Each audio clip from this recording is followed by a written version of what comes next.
Hello, everyone, once again, and once again, welcome to Infinite Discoveries, where we explore world affairs, philosophy, history, the social and behavioral sciences, spirituality, arts, and culture with academics, scholars, activists, and visionaries.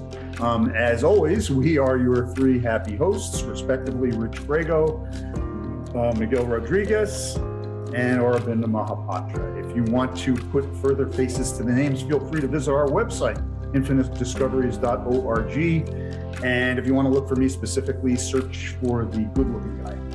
Which leads me to the topic of our guest for this interview, who is, as it happens, inexcusably even better looking and more spiritually involved than I am, which is an intolerable situation. And I've informed my co-hosts henceforth that we need to vet our guests on this show to make sure this kind of situation doesn't arise. But I'm only forgiving it this time because he's such an interesting guy that I just have to talk to him. And I think it's really, really important. Peter Carlson, welcome, sir, is a founding teacher for the Orlando Insight Meditation Group, a nonprofit corporation dedicated to promoting the concepts and practices of Buddhism from a Western perspective. Peter retired as a psychotherapist in private practice, something I'd really love to hear you talk more about. In regard to this, in 2022, Buddhist psychology has provided an underpinning for his counseling practice, and he still is an active meditation teacher, which is so important, currently mentoring 4 additional meditation teachers. He began his meditation studies with transcendental meditation in 1972. I remember that, which he practiced periodically during the 1970s, along with other traditions such as Sufism and other meditative yogas. How cool is that? Another thing I'd love to talk about. And in 1982, he went to his first meditation retreat at the Insight Meditation Society, spending 2 weeks with Ruth Denison, who was trained by the Burmese master U Ba Khin.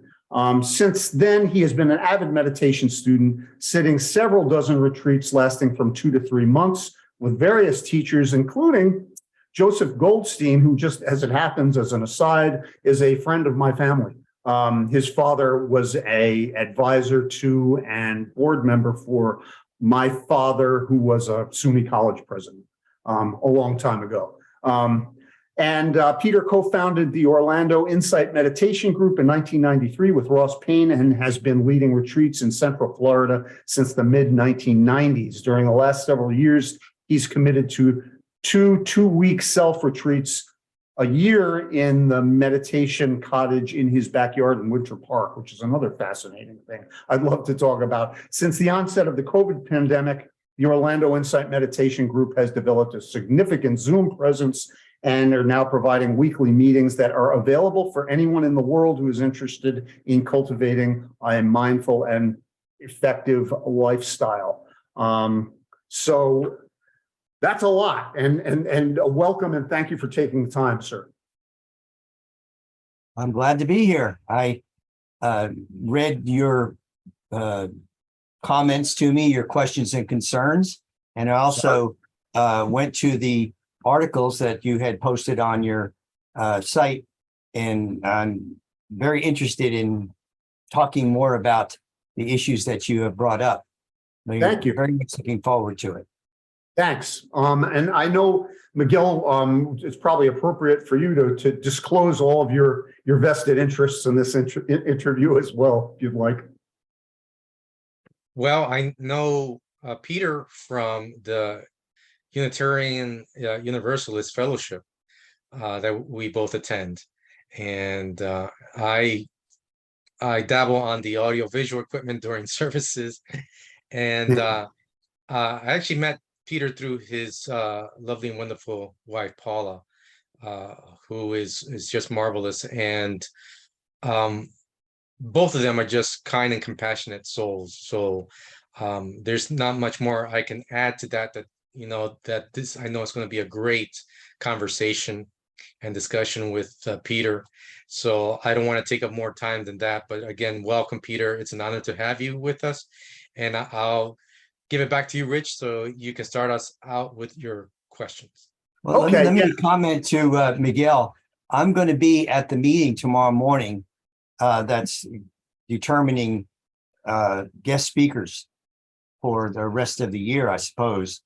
And I'm going to propose talking about the congruence between the 7 principles of Universalist Unitarianism and Buddhism, secular Buddhism particularly. So I'm going to have a chance to talk to folks there as well later this year sometime. Looking forward to that too. Great. Maybe before it starts, maybe can I ask a very simple question? Is it okay, Rich? Sure. Yeah. Yeah, it's very maybe naive, but so I'd be interested to know from Peter, how did you come to know about Buddhism? What are the first like contacts or connections to Buddhism, and when it happened, how it happened, and what are the factors that helped him to explore more about Buddhism? Well, I've always been interested in spiritual issues. I was not raised in a religious family at all, and but I've always been philosophically interested. I took every course that was offered at the University of Florida on existentialism back in the 1960s, and very interested in that, and started transcendental meditation in the early 70s because that's what the Beatles were doing, and I was probably one of the first hippies in Florida in the mid 60s. And I tell people I'm not a hippie anymore. I'm still a flower child though. I was a professional artist making and selling jewelry at art festivals around the Southeast and up in New Jersey, and the coast of New Jersey during the 1970s. And studied a variety of different modalities, Sufism and transcendental meditation and other spiritual practices. And then in the late 70s, my life kind of fell apart, and my marriage fell apart, and I went through a transformative crisis. And I went to work for Walt Disney World as an artist, and worked on Epcot and Tokyo Disneyland, which was great fun. And one of my coworkers gave me Joseph Goldstein's book, The Experience of Insight, for Christmas in 1981. And I read it from cover to cover a couple of times between Christmas and New Year's. It's not a heavy read, but it really was important. And I realized that this is what I needed. And so I signed up for a retreat. I called Insight Meditation Society, which is in Barre, Massachusetts, and said, I want to sign up for one of those Vipassana retreats, being a Southern boy. And she very kindly said, I think you mean to say Vipassana. Yeah, I want that. So I went to this retreat with Ruth Dennison, and it really, I found my home. It really appeals to me because it seems very practical. And especially the way that Ruth described it and what was written in Joseph's book. So that was the start of my meditation career. And I started my recovery from my hippiness, and got laid off from Disney, as all the other artists did when Epcot opened, and went to graduate school because I believe that the Buddha was the first psychologist in human history. And so I wanted to bring what I understood about Buddhist psychology to psychotherapy. So I started being a psychotherapist working in a drug rehab facility in 1986, and started teaching people in residential treatment how to use mindfulness meditation as a relapse prevention modality. And oddly enough, my colleagues were saying, oh, that's just all new age stuff, which is ironic considering it's been around for millennia. Yeah. And most people really didn't understand how mindfulness meditation could be applied to recovery from addictions. But now it's pretty standard. So that's how I made the transition. I realized I did not want to continue to live my life the way I was. And Buddhism provided me with a path to reinventing myself. I decided that I couldn't be an artist anymore. I realized I couldn't be an artist anymore. So if I'm not an artist, who am I? Of course, the whole issue of non-self comes in there. And then I decided I'm a professional human being. I take side jobs to pay my bills. But my real career goal is to develop wisdom, become a wise elder. And so that's been the course of my life for the last 40 years and more than half my life. So I hope that answers your question. Absolutely, absolutely. Thank you. I mean, I was listening to your fascinating story. I mean, it's something, because I was thinking about two things. One, some people, they are guided by some people, some guru or something, to some religion or spiritual practice. But in your case, what I understood, it is your life experience, your crisis, your inquisitiveness. Because I was thinking about, okay, existentialism and Buddhism. I mean, they're two different things.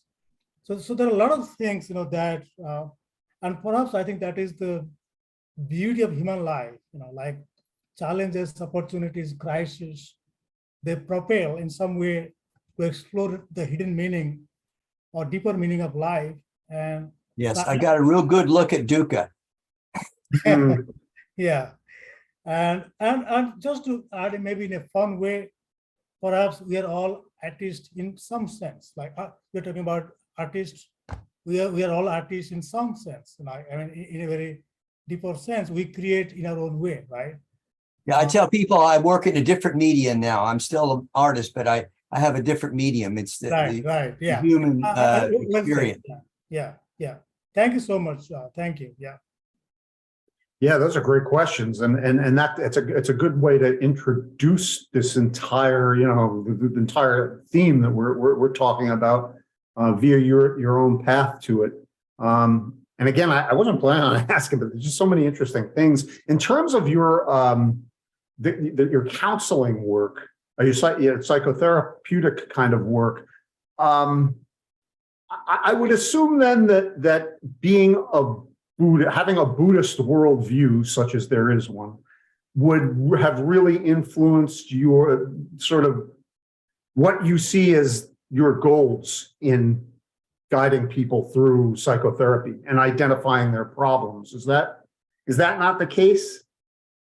Yes. How does your Buddhism sort of inform your practice that way? Well, we live in very stressful times. I frequently tell my students and anybody who'll listen that we live in probably the most radically transformative era of human history on multiple fronts. And so the core of Buddhist practice in terms of coming to terms with dukkha is the second noble truth. And what causes dukkha is, I call it distress and confusion. Craving and clinging, distress and confusion. And I like that talk. Yeah. so, and the reason why I use distress and confusion is because they're more psychological terms. Distress relates to craving in terms of either wanting or not wanting a certain kind of subjective experience. Yeah. And clinging is attachment to a particular view of how to be in the world. And one of the approaches that I used in the psychotherapy is talking about the transition from self-state conflict to self-state cohesiveness or unification, which is a way to describe good mental health. We all were exposed to conditions that defined us, to find our place in society, the terms of our gender identity and our skin color and our socioeconomic status and our nationality and so forth and so on. And so those are idealized. That's the clinging part. And we want to be in community. I mean, we're social animals. And so we are inherently interdependent with each other. And so there's this self-state conflict between the ideal self and the ideal world and what we actually subjectively experience. And so I don't literally phrase it that way. I talk about it in therapy with a person in terms of their actual circumstances. But that's the mindset that I bring to it. Yeah. And self-state cohesion or integration basically means that we still have to contend with living in a world that is built around idealizing and consumerism and materialism. So how do we handle those inherent conflicts? Well, with kindness and compassion and generosity and equanimity, and make our choices accordingly. Yeah. Yeah, that's a great way to employ the ideal, Buddhist ideal, insofar as it has an ideal, right? I guess that's one of the things that one of the questions I sent you, and I was curious about, with respect to the idea of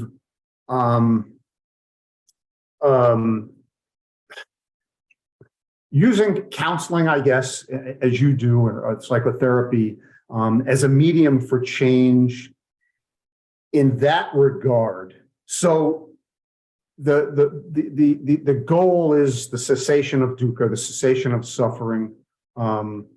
And you do that via meditative practice and the development of sort of Buddhist ideals in some sense, incorporating them or living them, I guess, more appropriately. I call it right lifestyle rather than right livelihood. That's good. Yeah. That's more holistic, isn't it?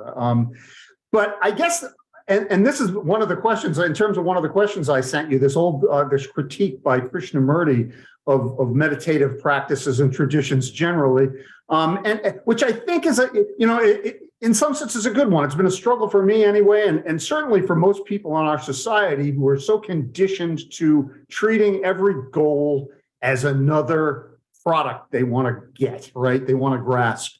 And I'm wondering, how do you keep the cessation of desire and suffering from becoming just another thing that you want to grasp, and thereby turning it into the very thing that it doesn't want to be? You know what I'm saying, right?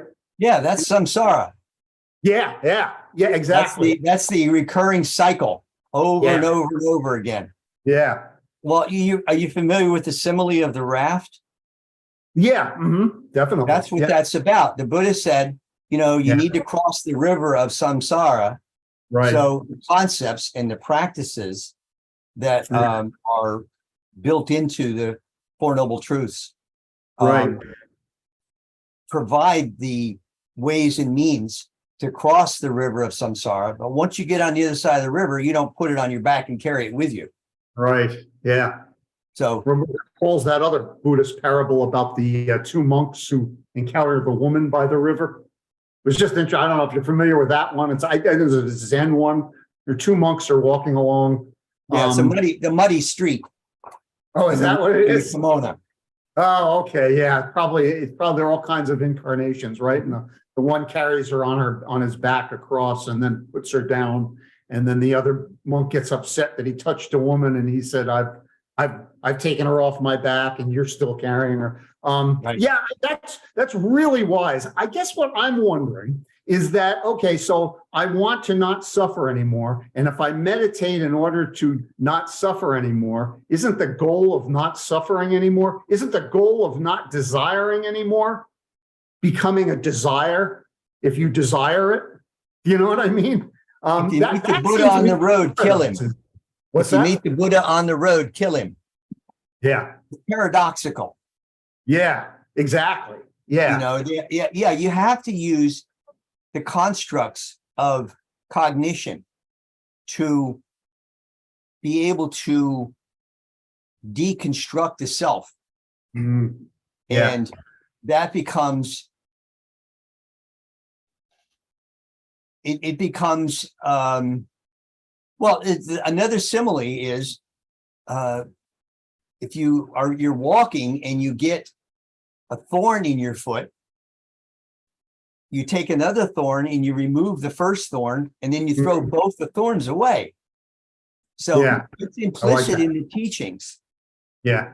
A person can become identified Mhm. with the concepts. Mm. Yeah. One of the teachers I really respect to Advaita Vedanta is Nisargadatta. Mm.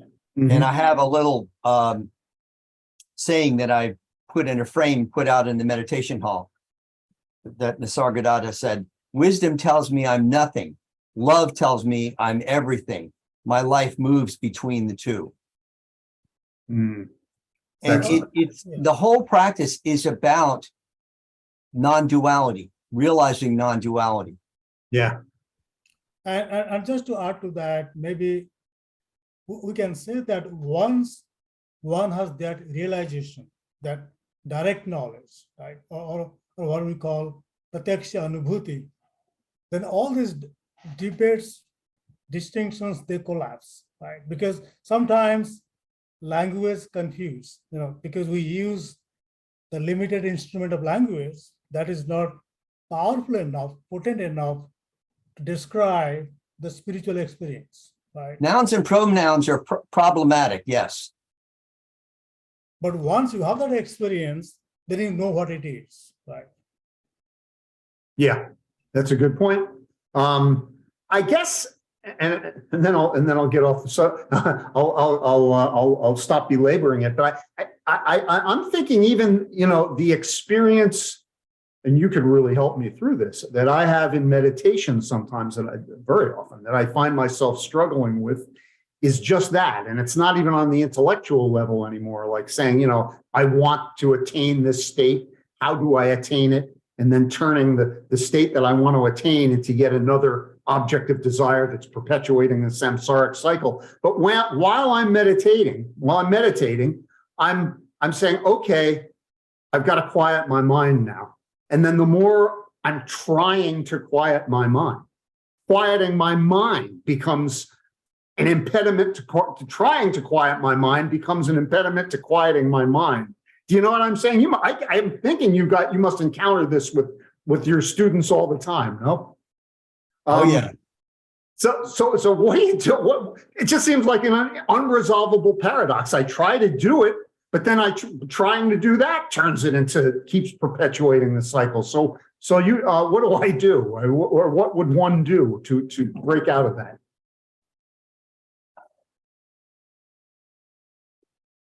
In my experience, I have not experienced nirvana. I have not experienced the unconditioned, but I'm working on it. And my experience is that the mind gets to into a certain process of non-identification. That what that means subjectively is, when thoughts occur, they are just phenomena. They're not me. They're not the world. Yeah. Things I tell people, and this is materialistic, but you have to stay with me on this. The function of the heart is to move blood around the body. Function of the lungs is to move gas in and out of the body. Yeah. Function of the brain is to cognate, is to be cognitive. And so all of those are phenomena of nature. They're just, the brain is doing what it does. Yeah. Okay, so it's not about getting rid of thoughts. It's about overcoming a misperception about the nature of thoughts. the Buddha experienced this profound transformative experience called nirvana, but he still, another 45 years, was very articulate in explaining to people how to make that work, right? So Yeah. he didn't give up language. He just used it with a different perspective. Okay, so there's the concept.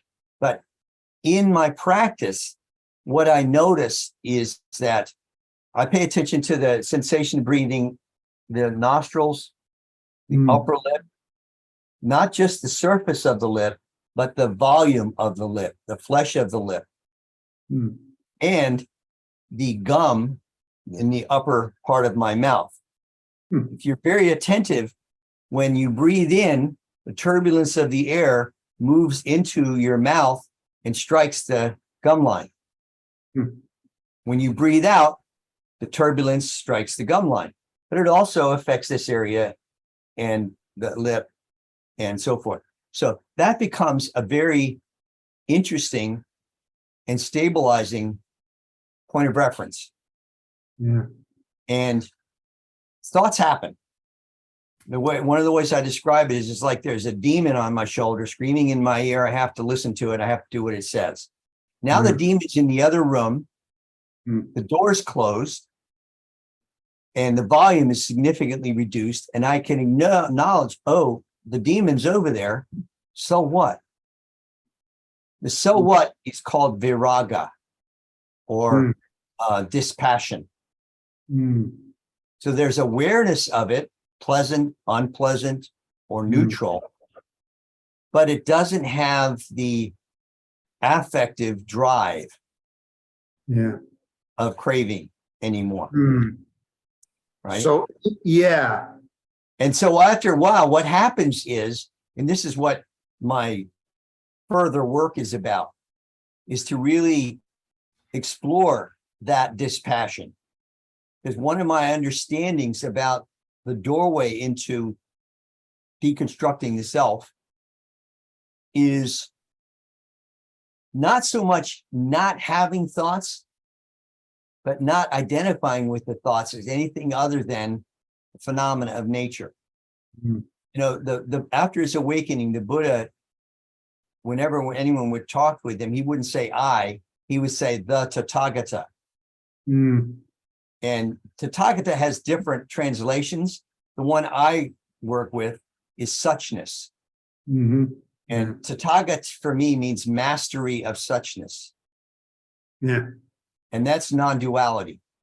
Suchness is non-duality. There's the subject-object dichotomy is no longer interesting. It's useful. It's useful in terms of social interactions, problem solving, so forth and so on. But it's realized as just a phenomena of nature. Yeah.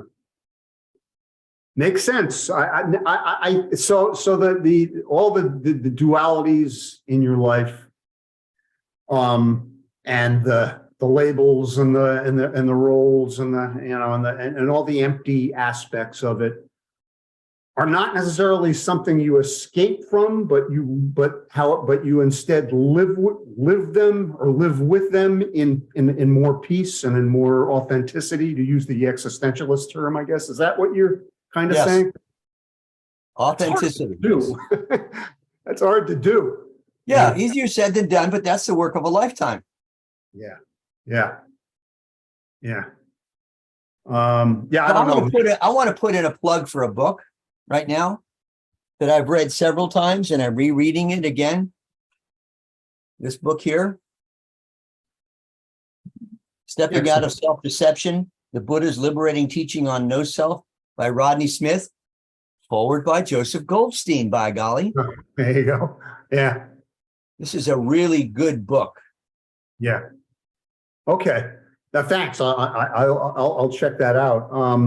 And again, I don't want to, guys, feel free to chime in on that. I think just ahead. the book, on that cover page of that book, Peter, you are showing, there's a case in that book cover. So the bird is flying out of the case, right? There's a picture on that book. Yes, I tell people that's not a page turner, it's a page contemplator. Yeah, okay. A couple of my students are actually co-studying it, Yeah, and they're only on like chapter 4 now, and they've been doing this for months. So it's really a very contemplative work. I have been facilitating a study group for several years. That's it's 8 meetings over 2 months, and that was the topic of one of the study groups, and I'm about to do it again. That's why I'm rereading it. Is people in the study group commit to 45 minutes meditation daily. That's really my agenda, is to get people to sit on a regular basis, but then to talk about, I have interviews with them during the meeting about the concepts in various topics. But this one is about this book, Stepping Out of Self-Deception. I was just talking about the cover page of that book. There's a painting or picture on that cover page of that book you are showing. Self-deception, something, the book title. Stepping Out of Self-Deception. Can you show the cover page if you don't mind? You say there's a graphic in here you mentioned? Yeah. So Yeah, I'm trying to find it. yes, so there's a cage and the bird is flying out of that cage, right? Yeah, that's the image, is a bird flying out of the cage. That's on the cover. But there's a graphic in here too that's, well, that's not relevant. So he talks about we live on the horizontal of time. Right. I mean, that's where craving and clinging operates. Right. But liberation comes from the vertical. Right. And also because the imagery convey a lot of meanings. So like particularly in dharmic traditions, when the bird is coming out of the cage, it means that you're free from bonding, right? So the cage, so my mind somehow went to that imagery of dharmic traditions, like, so the cage implies bonding, like you're bonding. The bird is the individual soul, and so it is flying away, means it is free from the bonding. Just kind of, you can make a kind of parallel with the concept of nirvana kind of thing. With what? Nirvana, the Buddhist concept, like you're free from bondage, from desire. So yeah, it's really fascinating. It's really fascinating. It's really, I think we are all kind of doing collective meditation here now. I mean, we are all talking about these great ideas, and so I would be interested, maybe kind of, I'm curious to. So you started around 1970s, and now it's almost 50 years, right? It's almost 50 years. So how do you see the world now? And so did your perception of the world change after you practice? Like how much it changed? Did you say something more about your experience of practicing this meditation? So what are the changes? What are the new experiences, new ways of saying things, doing things? Can you say something more about that? Well, it's interesting you ask about how's my life changed, but that's anicca. That's impermanence. And I'm a different person. That's anatta. So I guess what I'm trying to develop here is less and less afflicted by dukkha. In Buddhism, it's anicca, dukkha, and anatta. And so I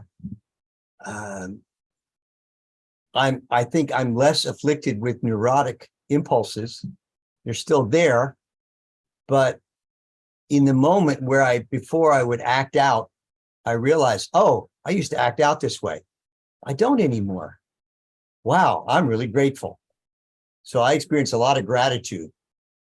My lifestyle I mentioned earlier that I'm a flower child. I believe in peace and love, and I believe in making the world a better place. And there's a Jewish tradition too, that, you know, the idea is that God gives us a body and a space to live in, and our job while we're alive is to make it better. And so I very much align with that. Profound message. Profound. So being an artist, I wasn't doing any harm, but I really wasn't doing any good.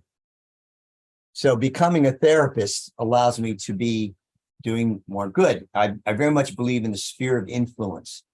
If I look at the world at large, it's overwhelming. But if I develop a sphere of influence as a therapist and as a teacher, then I can work with that. You know, I realize that I can do something about that. So that has a lot to do with it. Now, I've been very interested in ecological issues and consumerism for a good bit of my life. Yeah, they are all interconnected, right? They're all connected, Yes. right? Yeah, So I have taken steps talking about changing my life. right. The last 10 years of my private practice, I worked out of a home office. I don't commute anymore. I own a Prius. We have solar panels on our roof. We are growing a variety of fruits and vegetables in our backyard. That's good. Yeah. So, and I tell people about that. And I tell people about how my life has changed as a result of my meditation practice. I want to be a role model, and I want to have integrity and authenticity in that regard. Not perfect, but that's my orientation. And I believe that the discipline and the insights that come with Vipassana practice Right. has empowered those changes. And my wife's completely on board with this. She is not a Buddhist. She doesn't meditate. My wife is a pagan. And she's very much into the earth and life. Yeah. And so I think that's another aspect of how my life has changed. I'm much more interested in the relationship aspects of life. Oh, thank you. You know, I had a failed marriage, and this one is very successful. So I practice consciously right relationship, which I think should be part of the Buddhist ethos, as right relationship, because we co-create each other in Right. relationships, very much in agreement with Thich Nhat Hanh, Yeah. interdependence. Definitely. I like your words. Practice consciously. I think that's very interesting, very powerful. I think practicing something very consciously, not unconsciously. And I like your message that you want to emerge as a model for others. Because when you are a model, even without saying you are a model, people know that you are a model, right? Because they learn by seeing you without even listening to you, you know. Like you radiate that consciousness, you vibrate that consciousness. Yes. So I've been to, you know, personally, I have been to University Unitarian Church with Miguel many times, but I wish I had met you there. I don't remember meeting you there, but it's a great opportunity to see you today virtually, and talking about so many great things. So I'm just digesting. Maybe I'm receiving some radiation from you now. So maybe Rich, you have any questions? Yeah, and I just let me know, Miguel, or anybody who's keeping track about the time, if that's a concern. I just, you know, on the topic that you were just, you guys were just addressing, you know, I was thinking about, it must be and I know you must be very attuned to this because it's what you did as a profession, is counsel people who are trying to eke out some semblance of a peaceful life amidst the madness of the world we live in. And do you find that I'm just always a little leery about saying Buddhist values, although I know they're there, sort of obviously, but I hate there's this whole tradition from all the way back to the Madhyamaka school and Mahayana Buddhism with Nagarjuna, all the way in the first century, and then all the way to the present with even Thich Nhat Hanh. And his principles of interbeing, talking about not getting too attached to anything we call principles, because then they become these rigid ideas that we have become attached to, and then we have to follow and identify with and stuff like that. But there is a certain sense of life, I gather, that one who follows the Buddhist path wants to be in tune with. And I'm just wondering, from your work and professionally and in your experience as a Buddhist teacher, how difficult it is to get people in our culture, which speaks to one of the questions, I guess, that I put to you. How do you get people in our culture to reconcile life in this world, conforming to the values of this crazy society and world we're in, with Buddhist ones? Is that, do you find that that's an issue? Because I think, sometimes I worry that if Buddhism and meditation is all about just finding peace in this world, is that not accommodating oneself to a world that really isn't a lot like Buddhism in a lot of respects? Do you know what I mean? It implies passivity in the context of the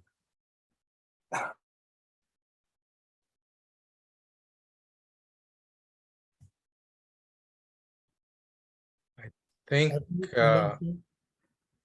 yeah, on his end. Oh,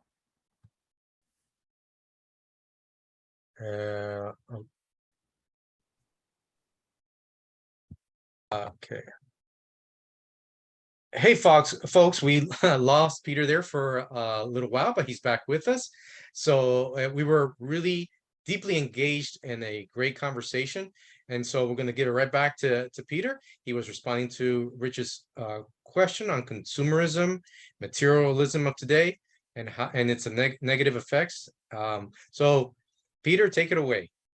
Yeah, I guess we could say that this is a good way to talk about rebirth. As the way we are conditioned in contemporary life, particularly here in the US, because that's where we are, but it's the case all around the world. The whole media empire has strongly conditioned us to be consumers of material things, of information, of indoctrination, and so forth and so on. So these are quite problematic. And one of the aspects of Buddhist practice that's important is the ability to change. The Buddha said that if he didn't believe that we could change, that we could achieve awakening, he wouldn't be teaching it. And so to me, the principles and practices associated with what we call Buddhism are the ways and means for doing that, making those changes. And they are really, really important. And so that's what I would have to say about that.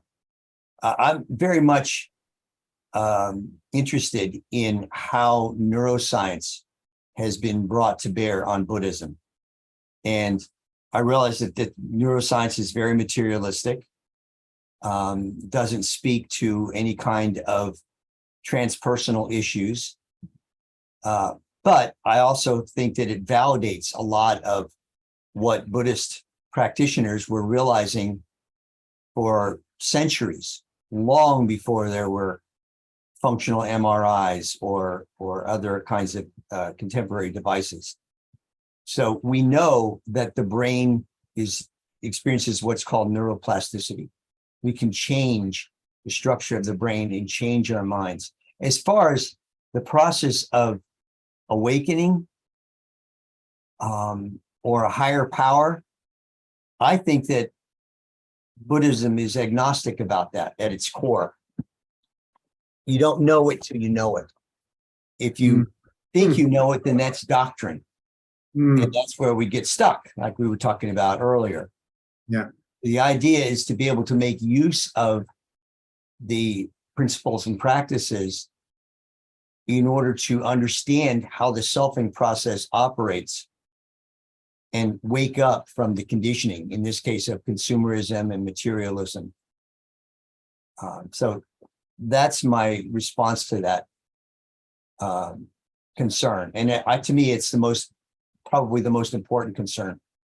I mean, we're being confronted this summer with what I think is beginning the tsunami of climate change. And people are not going to be able to live the way they've been living in terms of fossil fuels, in terms of consumerism, in terms of political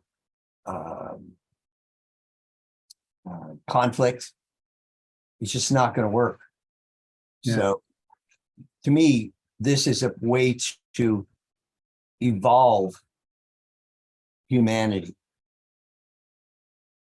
Yeah. But once again, I'm agnostic about that. I think the Buddha, when people would ask the Buddha about, where did we come from before we were born? Where are we going before we die, after we die? Is there such a thing as God, and so forth and so on?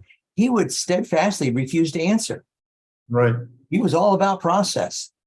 Yeah. You just do this practice and you'll understand. Yeah. And I'm very much a believer in that. And you mentioned in some of your questions, Rich, about TED Talks and making junior executives in the corporate world more productive. Yeah. I counsel people about that on a regular basis. I think that's a big problem. And in fact, some of my clients were burned out as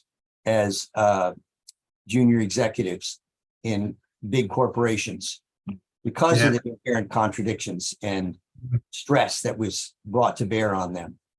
Yeah. So the virtue part of the Eightfold Path has to be there. Right speech, right action, right livelihood has to be there. Has to be organized around kindness, compassion, generosity, and equanimity.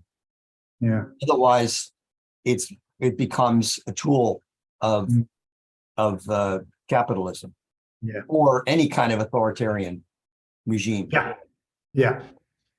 That's excellent. And that addresses very well, that big concern I had, which I figured would be a concern you would share, given your own social and political views and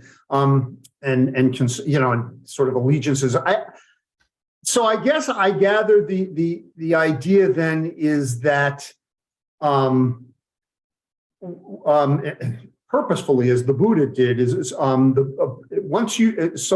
if you turn Buddhism into a means to any kind of an end, in other words, if you try to turn mindfulness into a means for making better corporate executives or making people believe in a certain God or fundamentalist faith of some sort, that's where the corruption comes in, precisely because the path of Buddhism is not supposed to be a means to any end. It's supposed, unless it's just absolutely iconoclastic.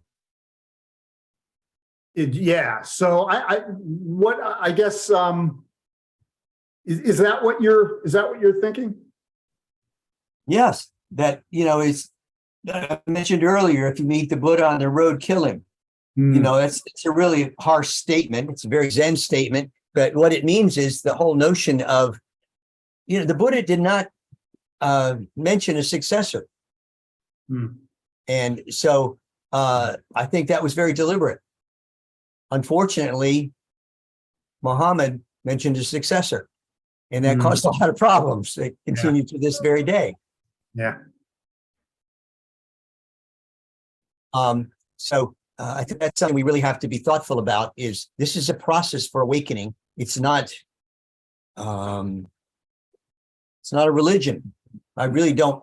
For years I taught mindfulness meditation. Would not acknowledge as a Buddhist, right? I really don't like doctrinaire, politicized religion. Do not. Yeah. And that probably speaks to what you wanted to say, Miguel. I don't know if that was your follow-up or not, but just to add to that, because like before Miguel, just one line comment that like doctrinaire politicized religion. I think that is one of the major problems we have today in our society. So the more we challenge, the more we question, the more it is good for us, right? Yeah, it's not just in the U.S. Yeah, all over the world. Right. All over the world. Yeah, it's a global problem. Yeah. Yeah, Miguel. Yeah, Miguel, you're saying something. Yeah, we're almost out of time, but I did want to ask one last question. Or I was observing, right, maybe 10, 15 years ago in the US and particularly that a lot of people were saying, a lot of teachers, educators, that the process of meditation, Hindu or Buddhist, was actually really good for people, and even young people, students in elementary and high schools. And I saw some news interviews, newscasts about children like meditating in schools and everything. Yep. And I was thinking, wow, this is something good and helpful for the country, as a matter of fact. But over time, within the past 10, 15 years, we seem to have gotten angrier as a nation. So I guess my question to you, Peters, what do you think? What happened? Did these meditation practices in the school systems just go away? Is it just the power of divisiveness and anger? Is it just so powerful that we just can't seem to escape it? What are your thoughts? Well, there actually is a discipline or interdisciplinary group of college professors talk about contemplative pedagogy, integrating mindfulness practice into teaching. They teach teachers how to bring mindfulness strategies to elementary and middle school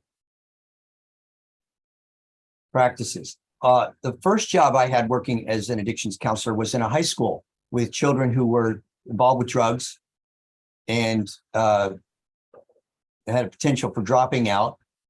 And one of the things that I taught them was mindfulness meditation. These are people from 15 to 18 years old. And so I think there's that issue that I think it's, and the University of Miami is doing a lot of research about contemplative pedagogy or mindfulness meditation in children.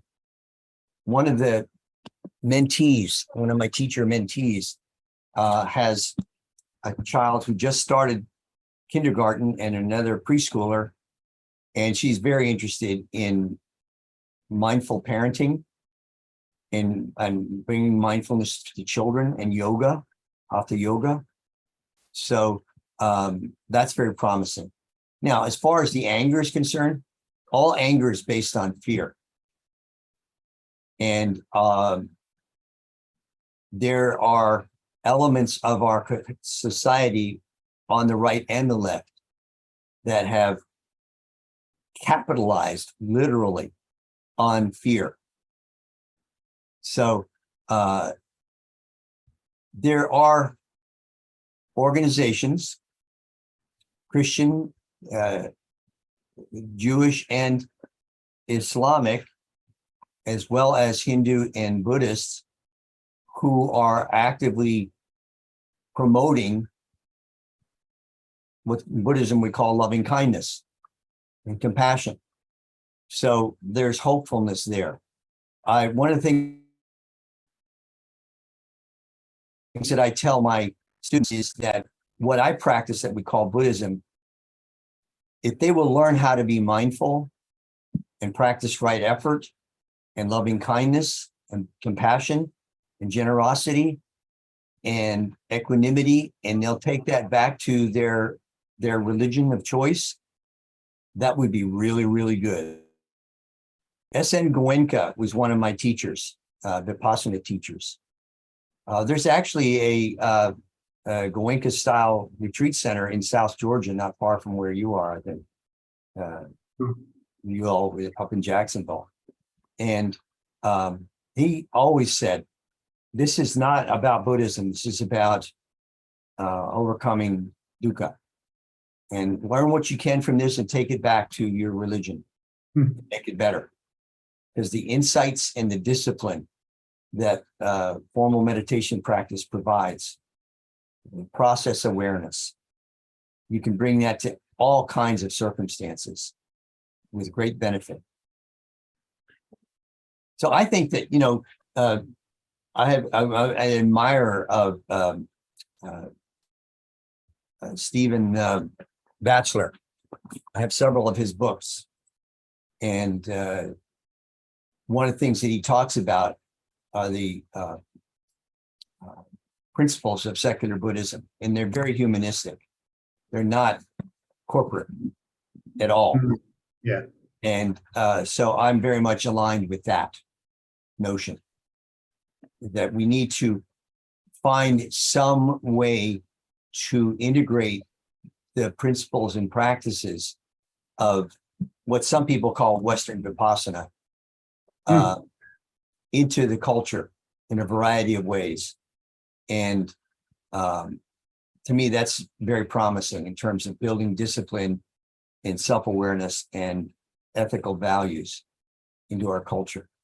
We'll see what happens. What a way to end a marvelous discussion.